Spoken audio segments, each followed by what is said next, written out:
अस्सलाम वालेकुम जी। आज के केसेस की तफसीलात। नंबर 1, अलकायदा ट्रस्ट केस की समाअत अडयाला जेल में थी और समाअत इस वजह से मुलतवी हो गई कि जज साहब आज छुट्टी पर थे, अवेलेबल नहीं थे। इसमें जितने गवाह पेश हुए हैं, किसी एक गवाह ने यह नहीं कहा कि इमरान खान साहब ने या साबका खातून अमर बुशरा बीबी साहबा ने यह फाइनेंशियल बेनिफिट लिया हो।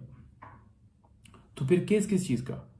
अलकायदा ट्रस्ट यूनिवर्सिटी बनाई, एक अच्छा काम किया, पैसे जो सुप्रीम कोर्ट के अकाउंट में आए वो हुकूमत पाकिस्तान को चले गए। तो फिर केस क्यों चलाया जा रहा है? झूठे केसेस बनाए गए, झूठे मुकदमात बनाए गए। जैसे साइफर केस दम तोड़ गया है, जैसे साइफर केस खत्म हो गया है, ऐसे ही आप देखेंगे कि तमाम केसेस यूं ही खान साहब के खत्म होंगे, खान साहब से रुकरू होंगे। राना सनावला भी कहता है ना कि अगर बातचीत हो तो फिर रिहाई भी देखी जा सकती है। तो वो तो खुद मानते हैं कि झूठे केसेस उन्होंने बनाए। उसके अलावा आज इस्लामाबाद हाई कोर्ट में जो तोशा खाना एक पार्ट 4 स्टार्ट किया गया है, उसमें नोटिस भिजवाए गए थे खान साहब और बीबी साहबा को। उनको चैलेंज किया गया था, वो भी जज साहब की छुट्टी पर होने की वजह से आज उसमें भी समाअत नहीं हो सकी। और ये तोशा खाना का पार्ट 4 स्टार्ट किया गया है। पहले 3 केसेस ऑलरेडी तोशा खाना के रिलेटेड बनाया गया, चौथा केस शुरू कर दिया गया है। कानून ये कहता है कि एक जुर्म होगा तो उसकी के खिलाफ एक कार्रवाई हो। ये नहीं हो सकता एक जुर्म हुआ है तो उसके ऊपर आप 100 कार्रवाई स्टार्ट कर देंगे।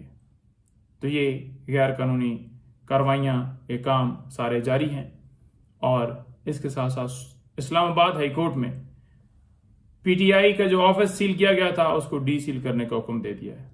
सीडीए नाकाम रही कि वो बता सकें कि पीटीआई को ये हमने नोटिस सर्व किए हैं, पिछले मालिक को नोटिस भेजते रहें। और अदालत ने यही कहा कि अगर हम रिलीफ देते हैं तो फिर आप कहते हैं कि एक्स्ट्रा रिलीफ, आप साबित तो कुछ कर नहीं पाए, कुछ दे तो सके नहीं है। सीडीए को आज मुंह की खानी पड़ी। दफ्तर हमारा डी सील करने का इस्लामाबाद हाई कोर्ट ने हुक्म दिया। उसके अलावा सुप्रीम कोर्ट में मखसूस नशिस्तों के हवाले से समाअत है। यह हमारा हक है, हमें दिया जाए। जो जमात जितनी सीटें जीतती है उस तनासब से उसको सीटें दी जाती हैं। एक जमात वो 5 सीटें जीती है तो उसको 10 सीटें कैसे मिल सकती हैं और हमें दी न जाए?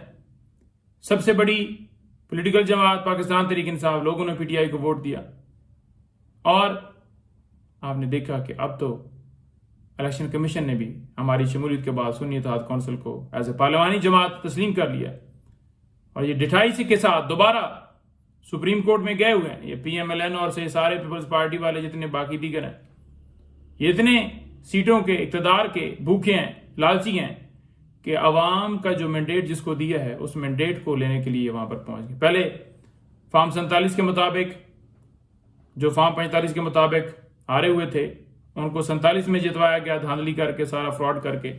अब ये सीटों के लिए भागे भागे फिरते हैं। इसके अलावा 6 केसेस खान साहब के ऊपर मुकदमात मुख्तलिफ एफआईआर इस्लामाबाद में डिस्ट्रिक्ट कोर्ट में, वो उन पे समाअत है।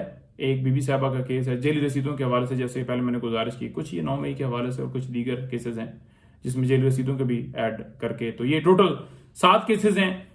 ये 7 प्रीवियस बेल्स हैं जो कि डिस्ट्रिक्ट कोर्ट में लगी हैं।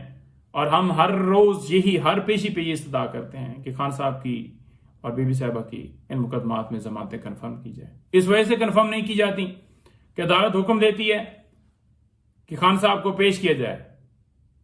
सरकार का काम है सिक्योरिटी फराम करना, वो सिक्योरिटी फराम नहीं करते, ना वो पेश करते हैं। और जब वीडियो लिंक के ऊपर कहा जाता है कि उससे हाजिर लगाकर जो है वो खान साहब को वीडियो लिंक के जरिए लाया जाए, तो उस पर कहा जाता है कि नेट का इशू है। सुप्रीम कोर्ट ने हुक्म दिया, फौरन नेट भी ठीक हो गया, सारा कुछ हो गया। तो हम ये इस्तदा करते हैं कि खान साहब को या पेश या वीडियो लिंक जो भी किया जाए, खान साहब की हद तक जमानतें कन्फर्म होनी, क्योंकि इनमें कोई सबूत नहीं है, कोई शवाहिद नहीं है खान साहब के खिलाफ या बीबी साहबा के खिलाफ। तो ये जमानतें कन्फर्म होनी, इसी वजह से ये लटका रहे हैं।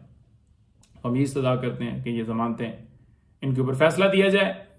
और जो एक जवाज है कि उनकी हाजिरी के बगैर जो है वो जमानतें कन्फर्म नहीं हो सकती, तो लाहौर हाई कोर्ट ने इमरान खान की जमानत पिछले दिनों भी आपने देखा कन्फर्म इसी बुनियाद के ऊपर की कि वो इस रीजन की वजह से नहीं पेश हो पा रहा है, तो लिहाजा अदालत ने कंफर्म कर दिया। तो जब हाई कोर्ट ने कंफर्म कर दिए बगैर पेश हुए, बगैर वीडियो लिंक के, तो फिर आप भी कंफर्म करें, आप भी फैसला सुनाएं। कंफर्म तो होनी है, मैं फैसला सुनाने की बात करता हूं, आपने अगर नहीं भी कंफर्म करनी, कम से कम फैसला तो सुनाएं। और कंफर्म इंशाल्लाह होगी, क्योंकि कोई एविडेंस नहीं है। और आखिर में ये कहूंगा कि जो सारे कहते हैं ना कि 9 मई के केसेस खत्म नहीं हो रहे, उसके ऊपर मैं एक जुमला कहूंगा कि 9 मई के केसेस के अंदर इसलिए फैसला नहीं हो रहा, जो लगाया जाता है ना कि अब तक क्यों नहीं जनाब सजा देगी, क्योंकि आपके पास कोई एविडेंस ही नहीं है, कोई नाकाबिले तरदीद शवाहिद नहीं है आपके पास। बरीयत इस बुनियाद के ऊपर हो रही है। 3 देखा आपने कि मैंने केसेस जो है उनमें बरी करवाया खान साहब को, बरी ही इस बुनियाद के ऊपर हो रहे हैं कि कोई शवाहिद, कोई सबूत आप पेश नहीं कर पाते। बहुत शुक्रिया।